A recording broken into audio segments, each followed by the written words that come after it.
సంక్రాంతి అనగానే మెగాస్టార్ వస్తున్నాడు, rebel star దిగుతున్నాడు, మాస్ రాజా కూడా బరిలోకి దిగుతున్నాడు. ఇవి ఎప్పుడు డిస్కస్ చేసే టాపిక్స్.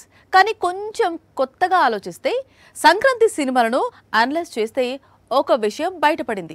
అదేంటి అంటే సంక్రాంతి అనగానే ఒక హీరోయిన్ సినిమాలు రిపీటెడ్ గా రిలీజ్ అవుతున్నాయి. ప్రతి సంక్రాంతికి సినిమా రిలీజ్ చేసి హిట్ కొట్టే హీరోలు, దర్శకులు, నిర్మాతలను చూసిన ఇండస్ట్రీ తెలుగు ఫిల్మ్ ఇండస్ట్రీ.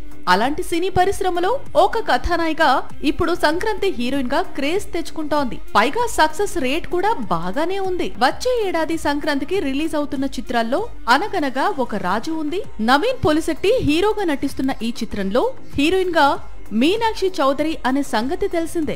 మరి ఈ ఏడాది సంక్రాంతికి రిలీజ్ అయిన చిత్రాలను చూస్తే అందులో బిగ్గెస్ట్ గ్రాసర్ సంక్రాంతికి వస్తున్నా ఉంది.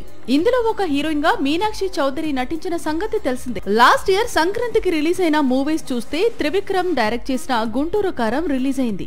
ఇందులో ఒక హీరోయిన్ గా మీనాక్షి చౌదరి కనిపించిన సంగతి తెలిసిందే.